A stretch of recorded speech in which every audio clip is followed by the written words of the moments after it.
जय हिंद मेरे प्यारे साथियों, स्वागत करता हूं आपके अपने YouTube चैनल टारगेट हब में। मैं एसपी चौधरी एक बार फिर आपके सामने हाजिर हुआ हूं रेलवे ग्रुप डी के मैथ क्वेश्चन के साथ। जैसा कि आप सभी को पता है, हमने इसके 2 पेपर है वो सोल्व कर लिए हैं। अगर वो पीछे वाली क्लासें आपने नहीं देखी है तो इस क्लास के आई बटन या फिर डिस्क्रिप्शन बॉक्स में उसका लिंक मिल जाएगा, वहां से जाकर के आप पीछे वाली क्लासें देख सकते हैं, या फिर आप प्ले लिस्ट में जाओगे तो कंटिन्यू सभी क्लासें आपको देखने को मिलेगी।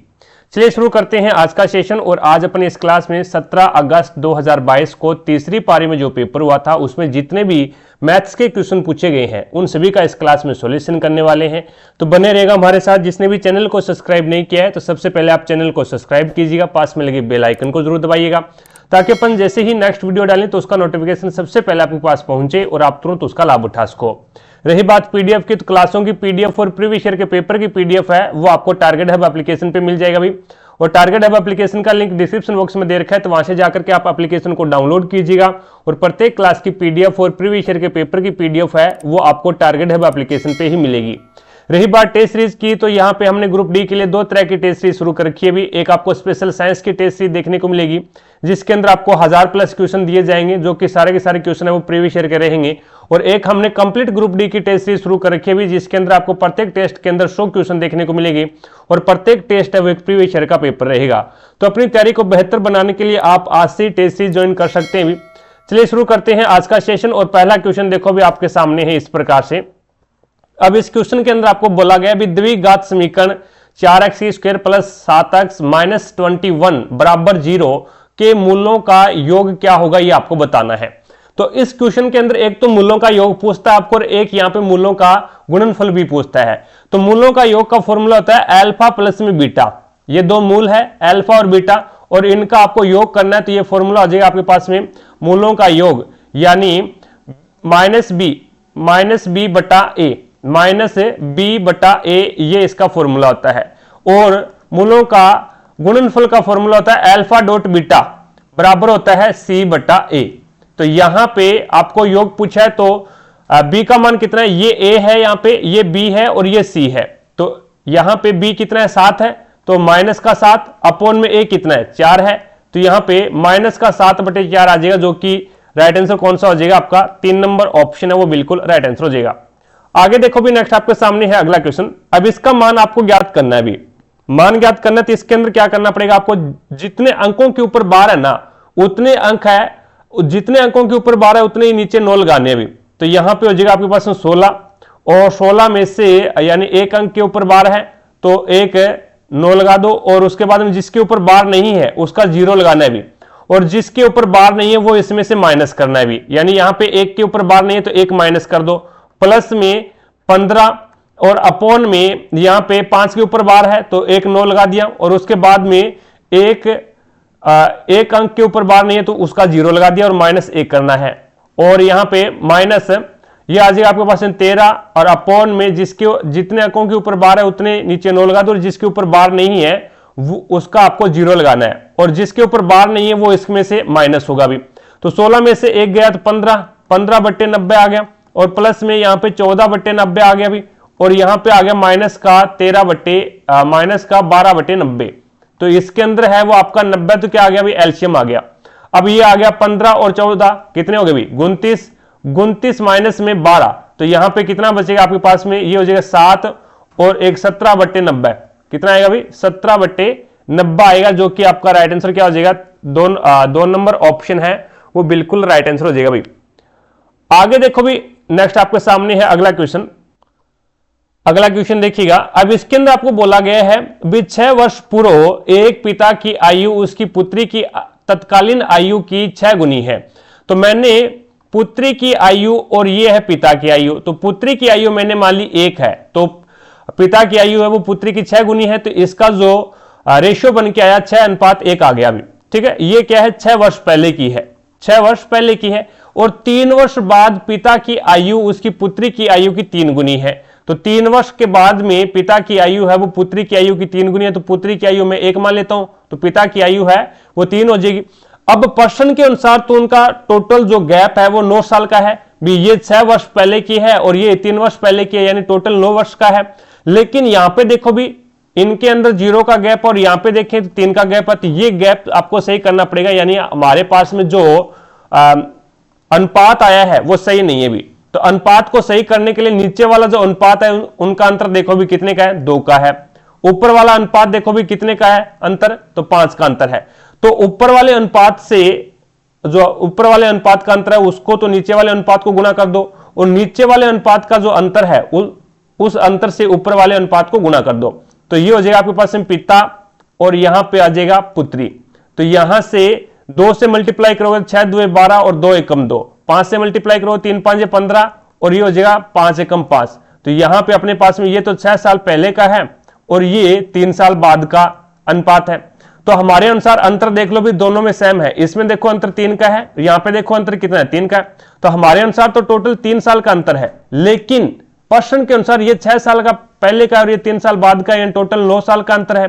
तो 1 का मान आपके पास में 3 आ गया, अभी 1 का मान आपके पास में 3 आ गया। अब पूछा क्या है, तो पुत्री की वर्तमान आयु पूछी है। अब आप इस जो अनुपात है इस अनुपात से भी निकाल सकते हैं और इस अनुपात से भी निकाल सकते हैं। अगर 2 से मल्टीप्लाई करोगे तो 6 जोड़ना पड़ेगा, और 5 से मल्टीप्लाई करोगे तो आपको 3 माइनस करना पड़ेगा भी, क्योंकि ये 3 साल बाद का है और ये 6 साल पहले का है। तो 1 का मान 3 है, तो 2 से आप मल्टीप्लाई करोगे तो ये आपके पास 2 3 6 यानी 6 साल आ गया। तो ये 6 साल पहले की आई है, वर्तमान में पूछिए तो 6 और जोड़ना पड़ेगा आपको। तो यहां पे उनकी वर्तमान आयु कितनी हो जाएगी, 12 वर्ष हो जाएगी। 1 नंबर ऑप्शन है वो बिल्कुल राइट आंसर हो जाएगा। आगे देखो भी नेक्स्ट आपके सामने है अगला क्वेश्चन। अब इसमें पूछा गया है भी 2 अंकों वाली ऐसी संख्याओं की संख्या ज्ञात कीजिए। 2 अंकों वाली ऐसी संख्याओं की संख्या ज्ञात कीजिए जो 2 और 4 दोनों से विभाज्य हो। अब देखो भी 2 और 4 दोनों से विभाज्य है, तो आपको क्या करना पड़ेगा भी 2 और 4 का जो एलसीएम है, एलसीएम जो एलसीएम है उससे आपको क्या करना पड़ेगा भी संख्या देखनी पड़ेगी विभाज्य है या नहीं है। तो 2 और 4 का एलसीएम कितना है भी 4 है, 2 और 4 का एलसीएम 4 है, और 2 अंकों की सबसे छोटी संख्या वो 10 है, और 2 अंकों की सबसे बड़ी संख्या वो आपकी 99 है। अब आप 10 में 4 का डिवाइड करो भी, 10 में 4 का डिवाइड करो तो भाग जहां तक पूरा पूरा जाता है बस वहीं तक आपको रखना है भी। तो भाग है वो इसमें 2 तक पूरा पूरा गया, और यहां पे अगर अपन भाग दे के देखें तो ये आपके पास में आ जाए 2 चौके 8, 2 चौके 8 बच गया कितना 1 19, और 2 4 तिया 12 और 4 चौके 16, तो ये आ जाएगा 24। तो यहां तक 24 तक पूरा पूरा गया। अब देखो भी इसका मतलब क्या हो गया भी, ये जो 2 आया है ना इसका मतलब ये हो गया भी 10 से छोटी संख्याएं हैं, 10 से छोटी संख्याएं हैं, जो कि 10 से 2 ऐसी संख्याएं हैं, 10 तक 2 ऐसी संख्याएं हैं जो 4 से डिवाइड है भी, जो क्या है 4 से डिवाइड है। और 99 तक 1 से लेकर के और 99 तक इतनी 24 संख्याएं हैं, 1 से लेकर के 99 तक 24 संख्याएं हैं जो 4 से डिवाइड है, और 1 से लेकर के 10 तक है ऐसी 2 ही संख्याएं हैं जो 4 से डिवाइड है। तो आपको तो 10 और 99 के बीच में देखना है, तो 24 में से आप 2 माइनस कर दो तो आपके पास में कितना बचेगा 22। तो 22 ऐसी संख्याएं हैं जो 10 और 99 के बीच में है और वो 4 से डिवाइड है। 4 से डिवाइड है तो इसका मतलब क्या है, वो 2 और 4 दोनों से डिवाइड हो जाएगी भी। आगे देखो भी नेक्स्ट आपके सामने है अगला क्वेश्चन। अब इसके अंदर आपको बताना भी यदि द्विघात समीकरण 5x² - bx + 4 बराबर 0 के मूलों का योग 9 है तो b का मान ज्ञात करना आपको। देखो भी मूलों का योग आपको 9 दे रखा है, तो मूलों का फॉर्मूला मैंने आपको क्या बताया था, योग का अल्फा प्लस में बीटा, अल्फा प्लस में बीटा बराबर क्या होता है, ये अल्फा प्लस में बीटा बराबर ये होता है माइनस बी अपॉन में ए, माइनस बी अपॉन में ये माइनस बी अपॉन में ए, और इसमें इसका जो योग दे रखा है आपको वो कितना दे रखा है अभी 9 दे रखा है। तो अब इसके अंदर अल्फा प्लस बीटा का मान कितना है 9 है, तो यहां पे 9 रख दो, बराबर में माइनस का बी अपॉन में ए का मान कितना है, तो ए का मान यहां पे 5 है तो 5 रख दो। तो ये हो जाएगा आपके पास में ये 5 भाग में है, इधर जाएगा तो मल्टीप्लाई में हो जाएगा, तो माइनस का बी बराबर कितना आ जाएगा आपके पास में 9 5 45। तो आपको बी का मान चाहिए, तो बी का मान चाहिए तो ये हो जाएगा माइनस से ये जो माइनस है अगर मैं माइनस से मल्टीप्लाई कर दूं तो ये प्लस का हो जाएगा और ये इधर वाला माइनस का हो जाएगा, तो माइनस का 45 आ जाएगा अभी। तो बी का मान है वो आपके पास है माइनस का 45, जो कि आपका राइट आंसर क्या हो जाएगा 4 नंबर ऑप्शन है वो बिल्कुल राइट आंसर हो जाएगा। आगे देखो भी नेक्स्ट आपके सामने है अगला क्वेश्चन। अब देखो भी यदि x का मान 2 है, x बराबर 2 होने पर 5 प्लस में x और दूसरी संख्या 2x प्लस 7 और तीसरी संख्या 6x प्लस 9 और y समान अनुपात में है तो y का मान आपको ज्ञात करना है। तो x का मान यहां पे रखोगे तो एक संख्या आपकी 5 और 2 कितनी हो जाएगी 7। उसके बाद में दूसरी संख्या है वो x का मान 2 है तो 2 दूना 4, 4 और 7 कितने हो जाएंगे 4 और 7 11 और उसके बाद में 2 से मल्टीप्लाई करोगे 6 2 12, 12 और 9 कितने हो जाएंगे 12 और 9 21 और उसके बाद में y है। अभी ये समान अनुपात के अंदर है, समान अनुपात के अंदर है तो ये इस प्रकार से हो गया। अभी समान अनुपात का मतलब हो गया अभी अंदर अंदर वाले का गुणा करवा दो आप, यानी इसका मतलब ये होता है भी अनुपात और ये समानुपात का निशान और ये अनुपात।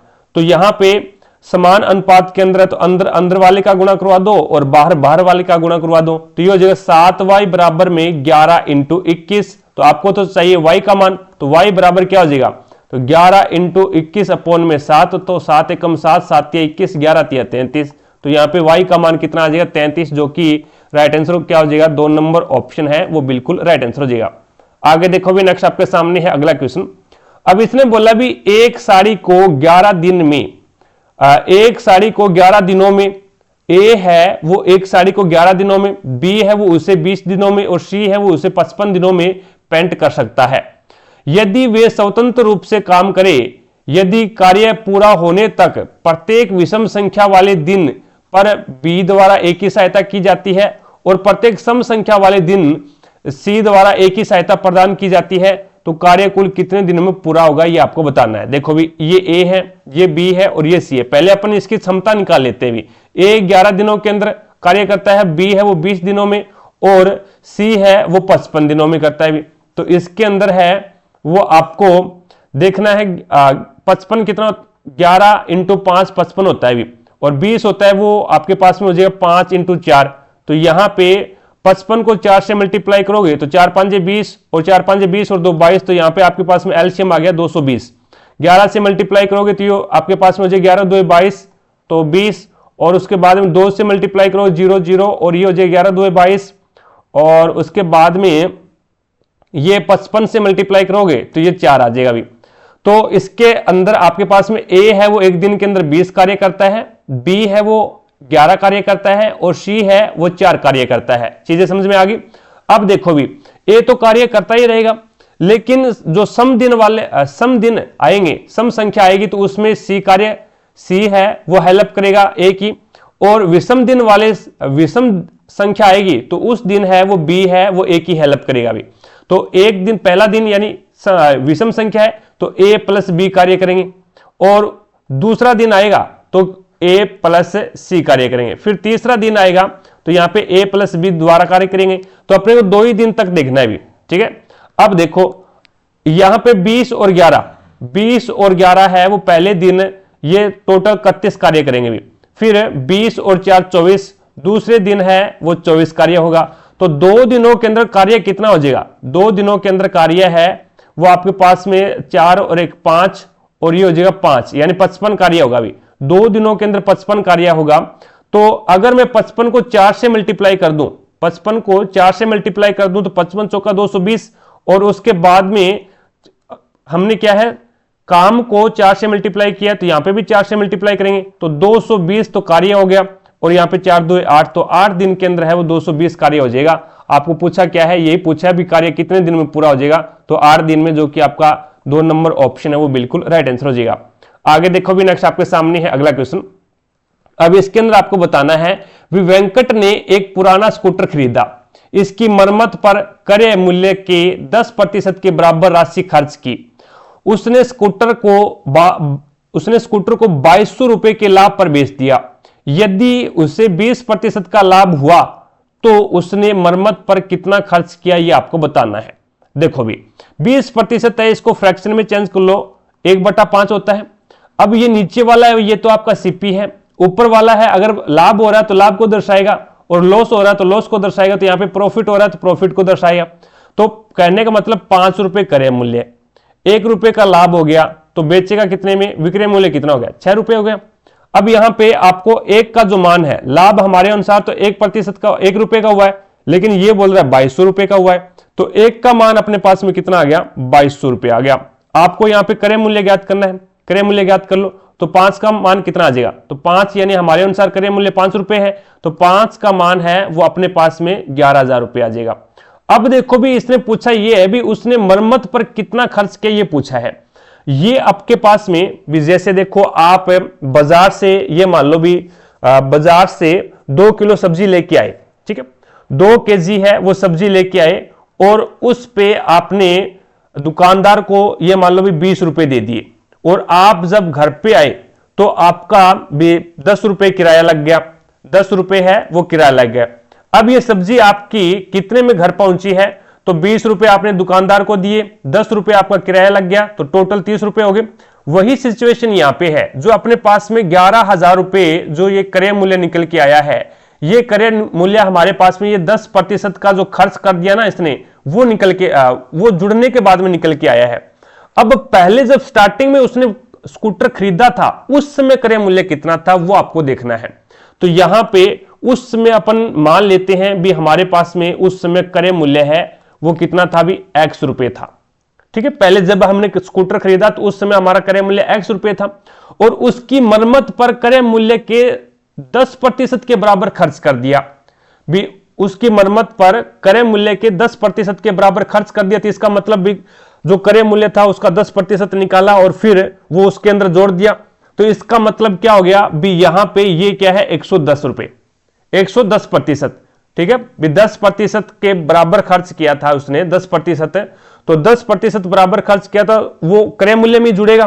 तो यहां पे 100 भी अपन जो मानते हैं वो क्रय मूल्य 100% के बराबर मानते हैं और 10% है वो उसका एक प्रकार से क्रय मूल्य के मरम्मत करवाए तो उसका लग गया, तो 110 हो गया भी। X का 110% बराबर क्या है भी 11,000 रुपए है, बराबर क्या है 11,000 रुपए। हमने क्या है पहले हमारा क्रय मूल्य क्या था भी X रुपए था और उसके ऊपर है वो हमने क्या 10% मरम्मत करवाने के बाद में हम वो जोड़ने के बाद में हमारा जो क्रय मूल्य निकल के आया वो 11,000 रुपए निकल के आ गया।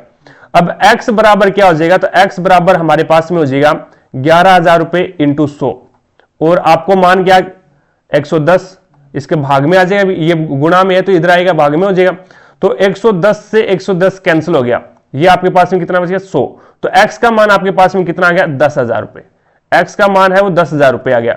यानी पहले जब स्कूटर खरीदा था उस समय अपने पास में क्रय मूल्य हमारा कितना था 10,000 रुपए था और मरम्मत करवाने के बाद में हमारा जो क्रय मूल्य बना वो 11,000 रुपए मिला बना। तो इसका मतलब हमने क्या है 1,000 रुपए की मरम्मत करवाई भी, 1,000 रुपए की मरम्मत करवाई, जो कि आपका राइट आंसर होगा 2 नंबर ऑप्शन।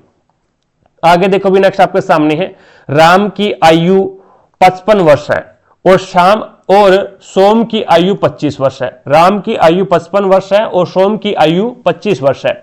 कितने वर्ष पहले राम की आयु सोम की आयु की 3 गुनी थी।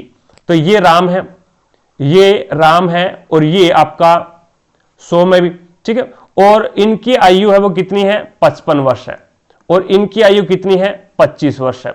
अब कितने वर्ष पहले की बात कर रहा है भी, तो यहां पे -x कर दो भी, यानी -x कितने वर्ष पहले राम की आयु, तो x वर्ष पहले राम की आयु, कितने वर्ष पहले राम की आयु है वो सोम की आयु की 3 गुनी थी।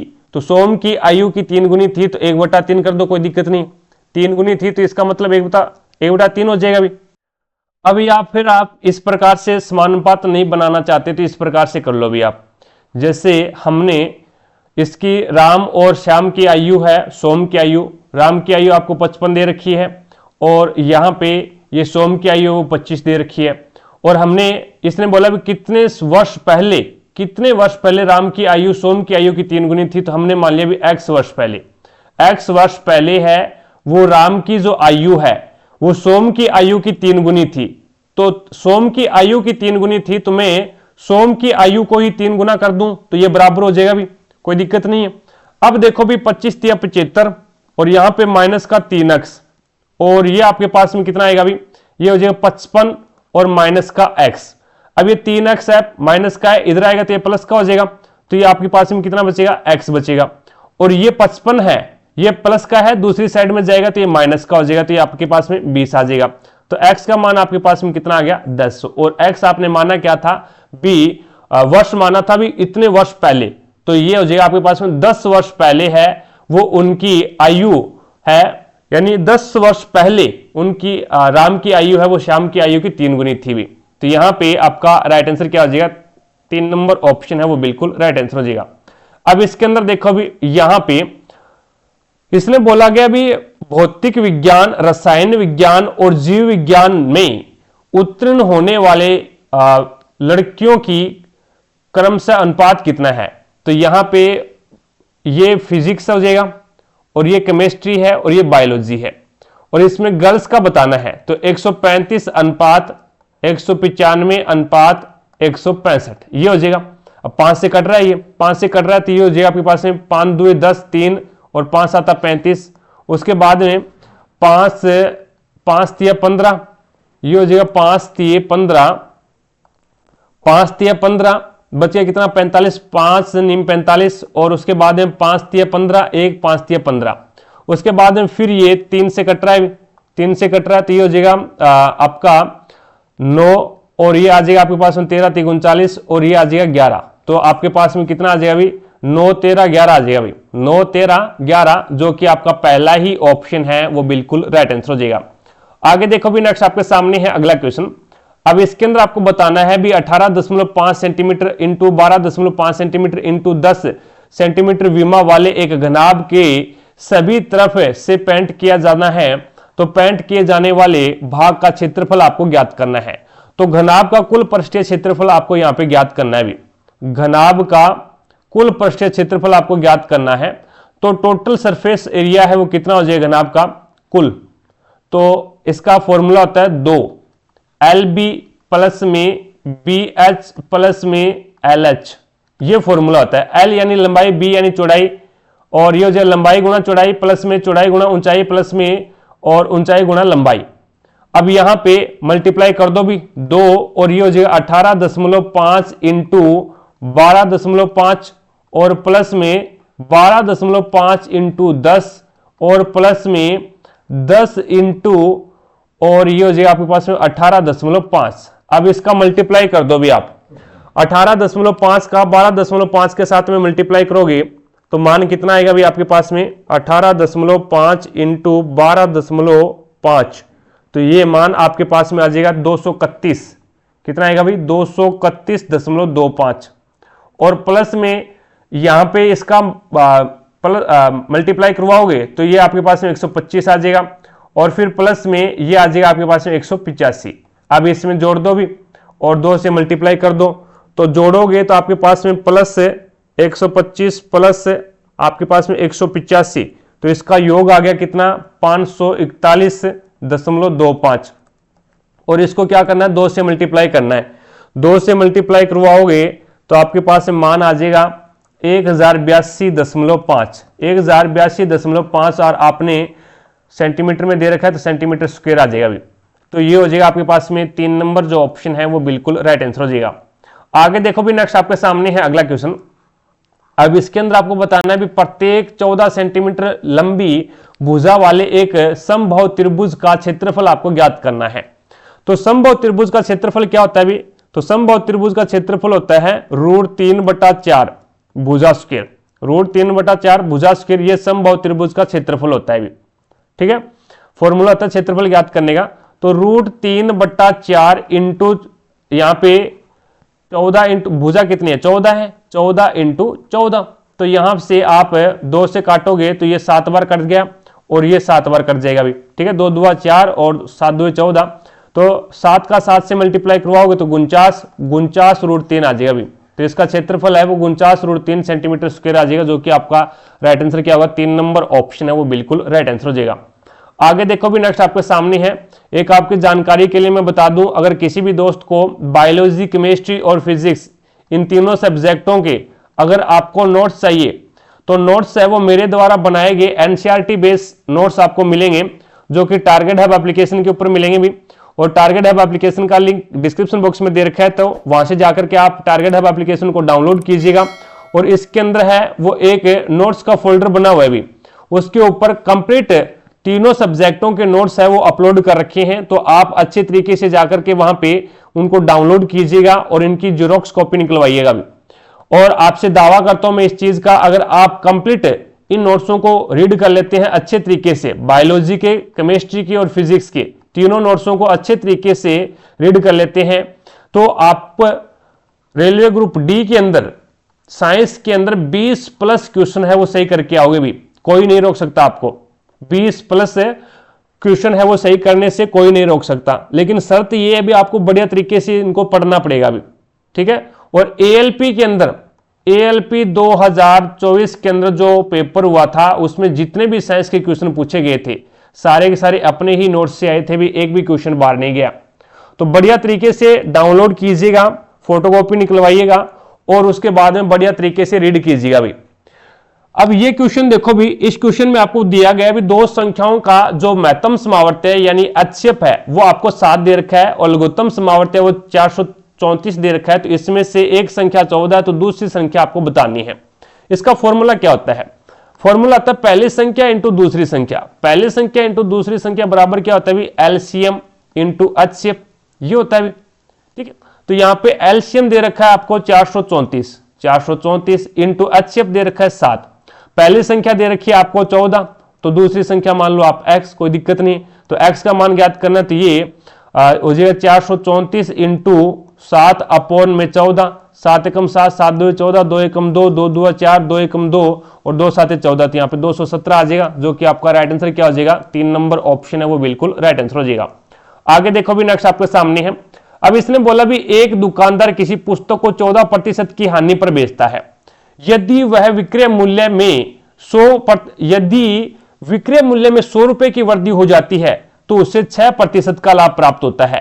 तो पुस्तक का क्रय मूल्य आपको बताना है। देखो भी 14% का लॉस हो गया, ये 14% का लॉस है और यहां पे 6% का लाभ हो गया। अब ये 6% का लाभ कब होता है? यानी पहले तो 14% का लॉस हुआ और फिर 6% का लाभ हुआ और ये हो रहा है आपका क्रय मूल्य में वृद्धि करने पर, यानी सॉरी विक्रय मूल्य में वृद्धि करने पे। अगर विक्रय मूल्य के अंदर अपन वृद्धि करते हैं, विक्रय मूल्य के अंदर 100 रुपए की वृद्धि करते हैं, तो जो 14% का हानि थी वो 6% के लाभ में कन्वर्ट हो जाती है। तो यहां पे अपन क्रय मूल्य किसके रूप में मानते हैं? क्रय मूल्य अपन 100% के रूप में मानते हैं। क्रय मूल्य 100 है तो 14% की हानि हुई तो विक्रय मूल्य कितना हो गया अपना? तो विक्रय मूल्य 10 गया और उसके बाद में 86 कितना हुआ? विक्रय मूल्य 86 रुपए हो गया और 6% का लाभ हुआ तो ये अपने पास में 106 रुपए का हो गया।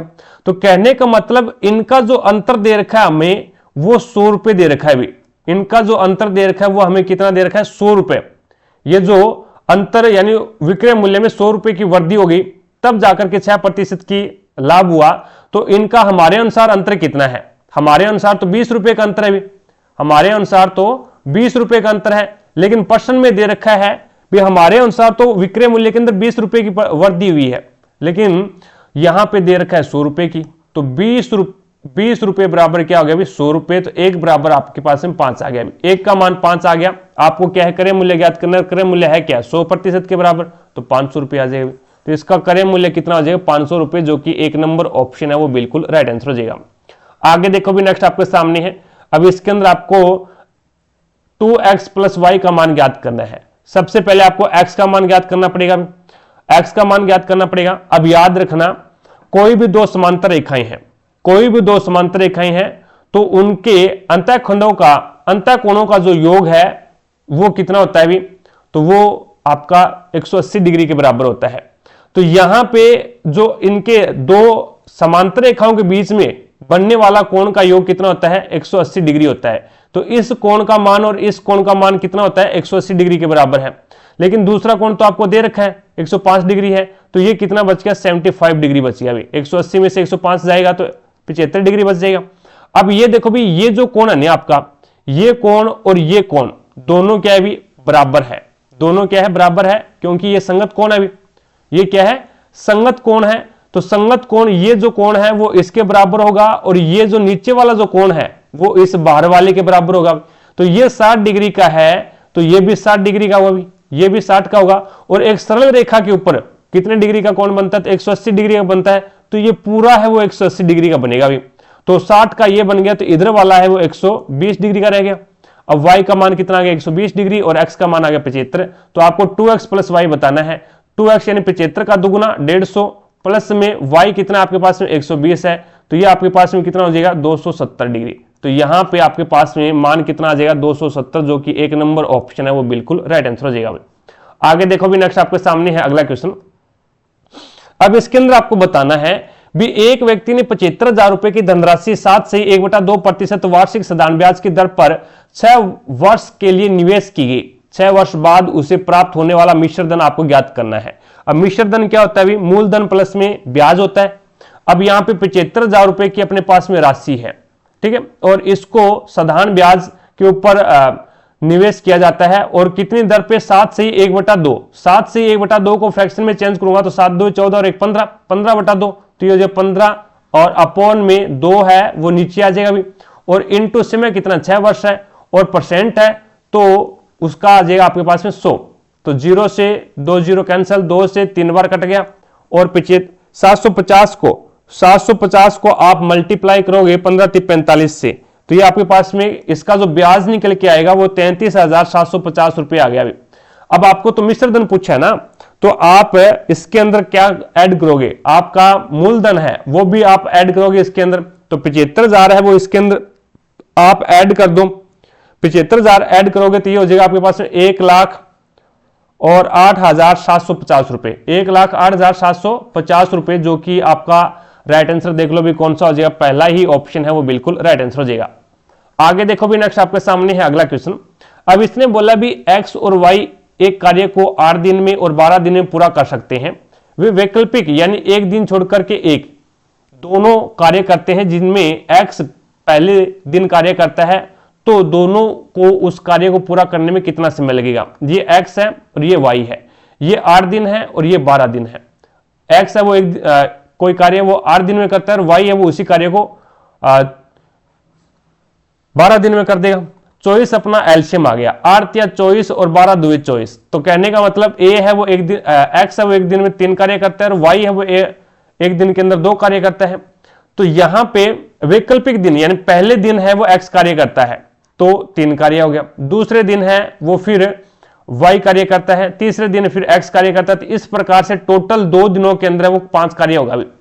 अब 2 दिनों के अंदर 5 कार्य होगा तो या एक ऐसी संख्या से मल्टीप्लाई करो इनको, या तो क्या आ जाए 24 आ जाए या फिर 24 से कम रह जाए, तो मैं 4 से मल्टीप्लाई करूंगा इसको, 4 से मल्टीप्लाई करूंगा, 4 5 20 और ये हो जाएगा 4 2 8, तो 8 दिनों के अंदर 20 कार्य कंप्लीट हो गए। अब कार्य कौन करेगा? अब कार्य जिसने शुरू किया था, तो x ने शुरू किया था, x ने शुरू किया तो अगला दिन फिर आ गया और कितना कार्य हो गया? 3 कार्य हो गया, तो टोटल 9 दिन हो गए और 23 कार्य हो गए। 9 दिनों के अंदर 23 कार्य हो गया। अब देखो भी आपको कार्य करवाना कितना है, आपको 24 कार्य यानी 23 हो गए और एक कार्य करवाना है, तो वो लिख दो ऊपर, और कितना करेगा? 2 करेगा, वो लिख दो नीचे। तो यहां पे 9 से ही 1/2, जो कि आपका राइट आंसर क्या हो जाएगा? 3 नंबर ऑप्शन है वो बिल्कुल राइट आंसर हो जाएगा। आगे देखो भी नेक्स्ट आपके सामने है अगला क्वेश्चन। अब इसमें बताना है भी एक व्यक्ति 3 घंटे में 80 किलोमीटर की यात्रा करता है और वह आगे और 2 घंटे की यात्रा करता है। यदि पूरी यात्रा के लिए उसकी औसत चाल है वो 3 किलोमीटर पर घंटे है, तो बाद में 2 घंटे द्वारा तय की गई दूरी ज्ञात करनी है। देखो भी इसने टोटल है वो कितना 3 घंटे में 80 किलोमीटर की यात्रा की, तो 3 घंटे तो ये यहां पे चला और उसके बाद में 2 घंटे ये यहां पे चला, 2 घंटे की यात्रा ये की, तो टोटल है वो 5 घंटे की यात्रा की है इसने, और औसत चाल इसकी 30 किलोमीटर पर घंटे है। तो टोटल दूरी इसने कितनी कवर की? तो टोटल दूरी है वो 150 किलोमीटर की दूरी कवर की हुई।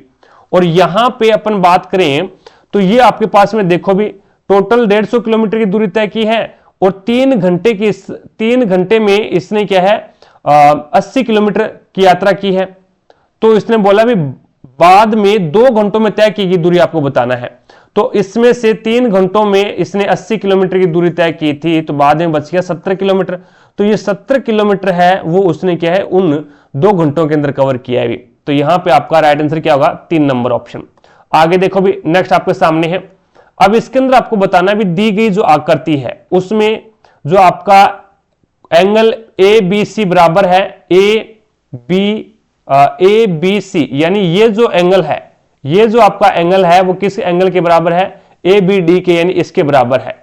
और उसके बाद में BC बराबर है BC बराबर है BD के और BC है ये BD के बराबर है, तो यहां पे एक कोण आपका बराबर है और एक भुजा आपकी बराबर है और एक भुजा आपकी क्या है, दोनों जो आपके एक प्रकार से बोले त्रिभुज है उनमें कॉमन है। तो ये क्या हो गया अभी, समरूप त्रिभुज हो गया, ये आपका समरूप त्रिभुज हो गया अभी, ठीक है। यानी आपके पास में एक तो एंगल बराबर है, एक भुजा बराबर है भी, वैसे तो दो भुजा बराबर है भी इसमें भी, एक तो भुजा उभयनिष्ठ है, AB है वो दोनों में उभयनिष्ठ है, तो ये आपका त्रिभुज है वो क्या हो गया, समरूप हो गया। अब आपको बताना भी ये जो त्रिभुज है वो किसके समरूप है, CAB, कौन सा है, CAB, यानी यहां से शुरू कर रहा है ये CA और B, तो अपन कहां से शुरू करेंगे, तो अपन पहले यहां से शुरू करेंगे D से, DAB, तो यहां पे आपके पास में ये किसके समरूप हो जाएगा, तो DAB के समरूप हो जाएगा। इसने यहां से शुरू किया भी, C जो भुजा बराबर नहीं है ना वो पहले लिए इसने, देखो CA ये पहले लिए भी, CAB जो भुजा बराबर नहीं है वो सबसे पहले लिए इसने CA, तो हम जो भुजा बराबर नहीं है वही लेंगे। DA ये भुजा बराबर नहीं है भी किसी के भी, तो DA, और उसके बाद में इसने AB जो कॉमन है, AB जो दोनों में कॉमन है, तो हम भी AB ले लेंगे, तो ये हो जाएगा आपका DAB हो जाएगा भी। तो DAB कौन से के अंदर है, तो ये आपका 2 नंबर में है, तो 2 नंबर ऑप्शन है वो बिल्कुल राइट आंसर हो जाएगा। आगे देखो भी, नेक्स्ट आपके सामने है अगला क्वेश्चन। अब इसके अंदर आपको बताना है भी, अरुणा की एक छोटी बहन है जिसकी आयु अरुणा से 8 वर्ष कम है। यदि अरुणा की बहन की आयु 18 है, देखो अरुणा की एक बहन है, अरुणा की क्या है, छोटी बहन है, और जिसकी आयु अरुणा से 8 वर्ष कम है, जिसकी आयु है वो अरुणा से क्या है, 8 वर्ष कम है भी, अरुणा से कम है भी, अरुणा से कम है, और अरुणा की बहन की आयु 18 वर्ष है, अरुणा के बहन की आयु है वो 18 वर्ष है, ये अरुणा के बहन की आयु है भी। आपको बताना है अरुणा की आयु ज्ञात करो, तो अरुणा की जो बहन है वो 8 वर्ष कम है और अरुणा की बहन की आयु 18 वर्ष दे रखी है, तो इसका मतलब अरुणा है वो अपनी बहन से 8 वर्ष बड़ी है, और ये उनकी बहन की आयु है, तो 8 इसमें जोड़ दो भी, तो 8 इसमें प्लस करोगे तो ये कितना हो जाएगा आपके पास में, 26 साल। तो अरुणा की खुद की आयु कितनी है, 26 साल की हो जाएगी वो, तो आपका राइट आंसर होगा 4 नंबर ऑप्शन। आगे देखो भी, नेक्स्ट आपके सामने है अगला क्वेश्चन। साथ साथ में क्लास को लाइक करते रहिएगा भी, जिसने भी क्लास को लाइक नहीं किया है तो क्लास को लाइक कीजिएगा, और चैनल पर नए है तो चैनल को सब्सक्राइब कर लो भी, जिसने भी चैनल को सब्सक्राइब नहीं किया तो एक बार चैनल को सब्सक्राइब करके पास में लगे बेल आइकन को जरूर दबा लें, ताकि अपन जैसे ही नेक्स्ट वीडियो डालें तो उसका नोटिफिकेशन सबसे पहले आपके पास पहुंचे और आप तुरंत उसका लाभ उठा सको। अब देखो भी, इस क्वेश्चन के अंदर यहां पे इसको पूरे को क्या है, 2 में कन्वर्ट कर ले अपन, ठीक है, पूरे को 2 में कन्वर्ट कर लें तो ये 16 है, इस 16 को मैं क्या बना सकता हूं, इस 16 को 2 की पावर 4 लिख सकता हूं मैं, कोई दिक्कत नहीं है, 16 है इसको 2 की पावर 4 लिख दूं तो यहां पे 16 बन जाएगा, तो ये हो जाएगा आपके पास में 2 की पावर 4 और इसकी पावर 11, ये बन गया, और बराबर में 8 को क्या लिख सकता हूं, 2 की पावर 3, और 2 की पावर 3 है तो 2 की पावर 3 और ब्रैकेट में पावर 3, ये 3 पावर ऊपर वाले लग जाएगी, इंटू 4 को क्या लिख सकता हूं, 2 की पावर 2, तो 2 की पावर 2 और इसकी पावर 12, और उसके बाद में इंटू यहां पे आपके पास में 2 की पावर क्या है भी, x है, 2 की पावर x है। अब देखो भी, सभी के अंदर है वो एक प्रकार से ये हो जाएगा 2 की पावर x इंटू 2 की पावर 24 इंटू 2 की पावर 9 बराबर में 2 की पावर 11 चौके 44। अब यहां पे देखो आधार समान है, इसको मैं क्या लिख सकता हूं, इसको मैं क्या लिख सकता हूं, तो इसको आधार समान है तो घातें जोड़ दो भी, यहां पे आधार आपके समान है तो घातें जोड़ दो, तो 24 और 9 कितने हो जाएंगे, 24 और 9 33, तो ये हो जाएगा आपके पास x प्लस में 33, x प्लस में 33 हो जाएगा, और बराबर में यहां पे क्या है, 2 की पावर 44 है। अब देखो भी, ये जो आपका आधार बराबर है, आधार बराबर है तो घातें भी बराबर कर दो भी, यहां पे क्या था भी, सभी का बेस समान था, सभी का आधार समान था तो घातों को जोड़ दिया हमने क्योंकि मल्टीप्लाई के अंदर था। अब क्या है भी, सभी का अब आपका जो बेस है वो बराबर है, 2 यहां पे है 2 यहां पे है, तो आप घातों को भी बराबर कर सकते हो, तो ये हो जाएगा x प्लस में 33 बराबर क्या हो जाएगा भी 44, तो x बराबर क्या हो जाएगा 33, इधर जाएगा तो माइनस का हो जाएगा तो 11, तो x का मान आपके पास में क्या आ जाएगा, 11 आ जाएगा, जो कि आपका राइट आंसर होगा 2 नंबर ऑप्शन। आगे देखो भी नेक्स्ट आपके सामने है अगला क्वेश्चन। अब इसके अंदर आपको x का मान दे रखा है, ये देखो y का मान दे रखा है, मान रख दो इसमें। तो x की पावर 2 है तो ये हो जाए 3 की स्क्वायर यानी 9, प्लस में y की पावर 2, तो यहां पे y का मान कितना है, 4 है, तो 4 की y का मान 2 है, तो 2 का स्क्वायर करोगे तो 4 हो जाएगा, अपॉन में 9 माइनस में 4, तो ये हो जाएगा आपके पास 9 और 4 13, और 9 में से 4 जाएगा तो 5, तो ये आपके पास में 13/5 आ जाएगा। 13/5 जो कि 1 नंबर ऑप्शन है वो बिल्कुल right answer, sorry 3 number option है वो आपका बिल्कुल राइट आंसर हो जाएगा। आगे देखो भी नेक्स्ट 91 नंबर क्वेश्चन आपके सामने है। अब देखिएगा 91 नंबर क्वेश्चन हमें दे रखा है, यदि थीटा का मान न्यून कोण है यानी 90 डिग्री से छोटा है तो हमें ए का मान यहाँ पे बताना है। तो पहले क्वेश्चन को क्या करेंगे, साइन कोस में चेंज कर लेंगे। तो कोसेक बराबर होता है 1/sin थीटा, और कोट क्या होता है, कॉस थीटा बटे साइन थीटा होता है, और माइनस में बीच में है ही और इसका स्क्वायर है। इसका मतलब यहाँ से कॉमन क्या आएगा, यहाँ से साइन थीटा कॉमन आएगा, स्क्वायर है तो स्क्वायर लगा दो, ऊपर बचेगा 1 माइनस में कॉस थीटा का होल स्क्वायर, बराबर दे रखा है 1 माइनस में कॉस थीटा बटे ए का मान ए रख दो एक बार, इससे ये कट जाएगा, एक घात कट जाएगी, इसकी एक घात बचेगी, तो ये बनेगा हमारे पास में 1 माइनस में कॉस थीटा अपॉन में साइन स्क्वायर थीटा है। साइन स्क्वायर थीटा को मैं लिख सकता हूँ 1 माइनस में कॉस स्क्वायर थीटा, 1 माइनस में कॉस स्क्वायर थीटा, और 1 माइनस कॉस स्क्वायर थीटा को एक बार प्लस में लिखेंगे तो 1 प्लस कॉस थीटा, और एक बार लिख देंगे 1 माइनस में तो 1 माइनस में कॉस थीटा हो जाएगा। तो यहाँ पे लिख दो, डायरेक्ट लिख रहा हूँ मैं, ये साइन स्क्वायर थीटा बराबर होता है 1 माइनस में कॉस स्क्वायर थीटा पहली समीकरण से, और फिर इसको एक बार प्लस में एक बार माइनस में ओपन कर दिया, तो 1 माइनस में कॉस थीटा और 1 प्लस में कॉस थीटा हो गया, और बराबर में क्या चल रहा है, 1/a चल रहा है, तो माइनस वाला कट गया, रिजल्ट माइनस वाला कट गया, 1/, आ गया ना, तो a का मान कितना आएगा, 1 plus cos theta, 1 plus cos theta, option number A B C आ जाएगा या थर्ड नंबर आ जाएगा। ए का मान पूछा था, ए का मान हमारे पास में आ गया। अब चलते हैं नेक्स्ट क्वेश्चन की तरफ। अगला क्वेश्चन देखो भी नेक्स्ट आपके सामने है, इसमें 3 नंबर ऑप्शन हो जाएगा भी आपका। नेक्स्ट देखिएगा, अब इसके अंदर आपको बताना भी शांति और कृति की वर्तमान आयु का जो अनुपात है वो 7:5 है, 7:3 है। 5 वर्ष बाद शांति की आयु 40 वर्ष होगी, तो 5 वर्ष बाद कृति की आयु कितनी होगी ये आपको बताना है। देखो भी ये 7:3 आपको क्या है, ये शांति की है और ये कृति की आयु का अनुपात है, और 5 वर्ष बाद में क्या है, 40 वर्ष का होगा, कौन होगा, शांति होगी। तो 5 वर्ष बाद में होगी, अगर मैं 5 इसमें से माइनस कर दूं तो मेरे को ये बता सकते हो क्या, 5 वर्ष बाद में 40 वर्ष की होगी, तो वर्तमान में वो आयु कितनी है उनकी, तो वर्तमान में उसकी आयु 35 वर्ष है।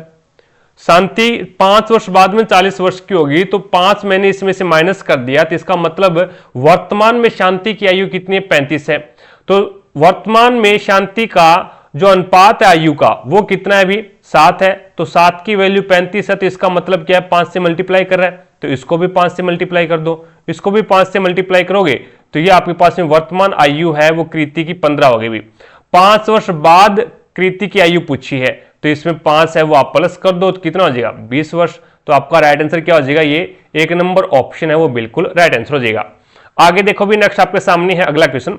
अब इसके अंदर है वो आपको यहां पे देखो भी नीचे पूछा गया है, नीचे पूछा गया आपको भी कंपनी ए के लिए 2015 से 2016 तक उत्पाद में लगभग कितने प्रतिशत की कमी हुई है। तो 2015 का तो ये है भी कंपनी ए का, कंपनी ए यानी 3 है, और उसके बाद में 2016 में ये 2.5 हो गया, अभी 2016 के अंदर है ये 2.5 हो गया।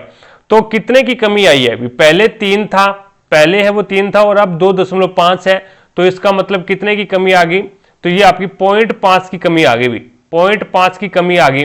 और अपॉन में इसने कितने के ऊपर कमी आई है भी, कंपनी ए के लिए 2015 से 16 तक उत्पाद में लगभग कितने प्रतिशत की कमी हुई है, तो ये 0.5 की जो कमी आई है वो 3 के ऊपर आई है भी, और इंटू 100, तो यहां पे 1 0 से यहां से पॉइंट हटाएंगे तो नीचे क्या लग जाएगा भी, 0 लग जाएगा।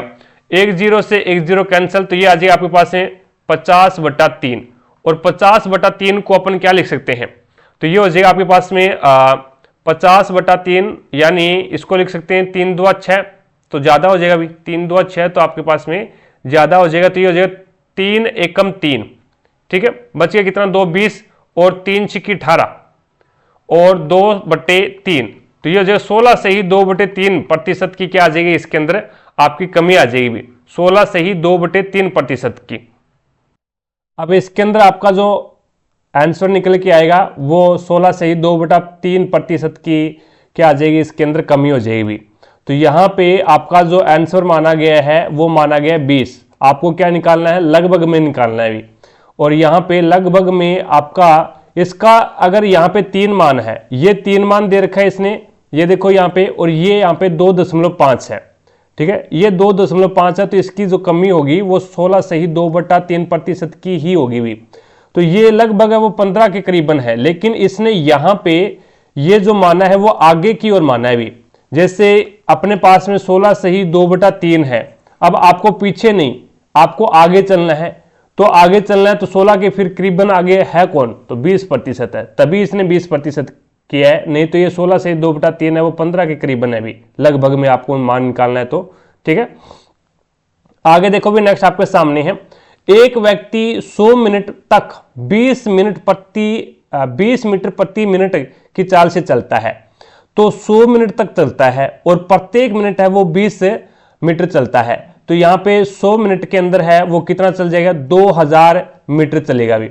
उसके बाद में 50 मिनट तक वो क्या है, 70 मीटर प्रति मिनट की चाल से चलता है, तो 50 मिनट में वो कितना चलेगा, तो 50 मिनट के अंदर 3500 मीटर चल जाएगा। अब उसकी औसत चाल आपको ज्ञात करनी है, तो टोटल उसने कितनी दूरी तय की है, तो टोटल उसने है वो ये 5500 की दूरी तय की है, 5500 मीटर की दूरी तय की है, और कितने समय में की है, तो 100 मिनट यहाँ पे है और 50 मिनट यहाँ पे है, तो 100 और 50 यानी 150, तो इसमें 0 से 0 कैंसिल कर दो, 5 से काट दो, 5 दिया 15, और ये हो जाएगा 5 एकम 5, 5 एकम 5 और 0, तो 110/3 मीटर प्रति मिनट, ये आपका राइट आंसर हो जाएगा। इसमें चीजें समझ में आ गई क्या, तो 3 नंबर ऑप्शन है वो बिल्कुल राइट आंसर हो जाएगा। आगे देखो भी, नेक्स्ट आपके सामने है, अब इसमें A/B का जो मान है वो 2:3 है, B/C का मान है वो 3:4 है। देखो एक आपको चीज बताता हूं मैं भी, यहाँ पे B का मान कितना है, 3 है, और यहाँ पे भी B का मान कितना है, 3 है, तो आपको डायरेक्ट लिखना है, कोई दिक्कत नहीं है, 2:3:4, बस यही आपका मान होगा भी। लेकिन यहाँ पे B का मान सेम होना चाहिए भी, कंडीशन ये है, B का मान अगर यहाँ पे भी 3 है और B का मान यहाँ पे भी 3 है, B का मान दोनों में 3 है, यानी दोनों में क्या है, सेम है, समान है, तो इसका जो मान आएगा वो कितना आएगा, 2:3:4 आ जाएगा, जो कि आपका राइट आंसर क्या होगा, 4 नंबर ऑप्शन है वो बिल्कुल राइट आंसर हो जाएगा। तो इस प्रकार से हमने एक पेपर और कंप्लीट किया, और अगर फिर भी कोई भी क्वेश्चंस में आपको डाउट लगती है तो कमेंट सेक्शन में कमेंट करके जरूर बताएं, आपकी डाउट को क्लियर किया जाएगा। और अगर ये सेम नहीं है तो सर जी कैसे करें, देखो सेम नहीं है ना, तो 2:3, और ये क्या है, A/B का है, और B के नीचे फिर क्या है, B वाला अनुपात लिख दो, 3:4।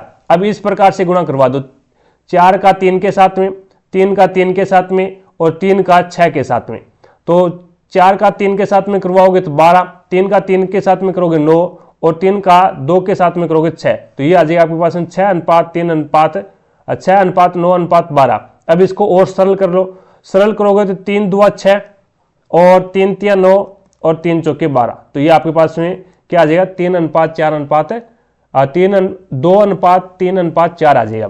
ठीक है ना। तो इस प्रकार से अगर अनुपात सेम नहीं है तो आपको इस प्रकार से करना है, अगर सेम है तो आप डायरेक्ट कर सकते हैं। तो क्लास कैसी लगी है कमेंट सेक्शन में कमेंट करके जरूर बताएं भी। अच्छी लगी है तो दिल से लाइक, ज़्यादा से ज़्यादा शेयर करें, और चैनल पर नए हैं तो चैनल को सब्सक्राइब करके पास में लगे बेल आइकन को जरूर दबा लें भी, ताकि अपन जैसे ही नेक्स्ट वीडियो डालें तो उसका नोटिफिकेशन सबसे पहले आपके पास पहुंचे और आप तुरंत उसका लाभ उठा सको। रही बात क्लासों की पीडीएफ की, तो क्लासों की पीडीएफ और प्रीवियस ईयर के पेपर की पीडीएफ है वो आपको टारगेट हब एप्लीकेशन पे मिल जाएगा भी, और टारगेट हब एप्लीकेशन का लिंक डिस्क्रिप्शन बॉक्स में दे रखा है, तो वहां से जाकर के आप एप्लीकेशन को डाउनलोड कीजिएगा, और प्रत्येक क्लास की पीडीएफ और प्रीवियस ईयर के पेपर की पीडीएफ है वो आपको इसी एप्लीकेशन के माध्यम से मिलेगी। तो आज की क्लास में इतना ही भी, मिलेंगे अपन नेक्स्ट क्लास में, तब तक के लिए जय हिंद, जय भारत।